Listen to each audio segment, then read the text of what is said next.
Good morning guys! Welcome back to my channel, Sonia Vlogs Official.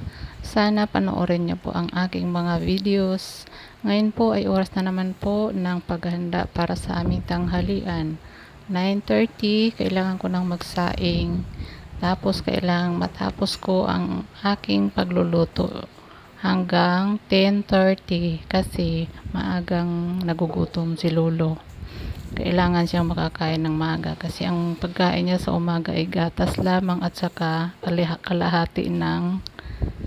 kalahati ng sliced bread. Yun lang.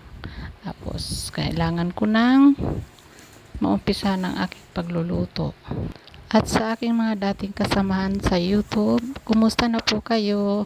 Ka-Olive, Alice, and Canuela. Kumusta na po?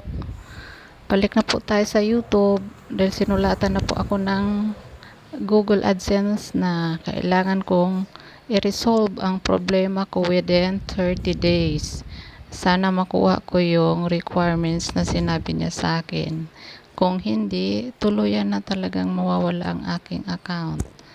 Sana ma-resolve ako pa ito. At manood lang po kayo ng aking mga bagong i-upload na videos para po makasurvive po ako at saka manatili po ang aking account. Hanggang sa muli po.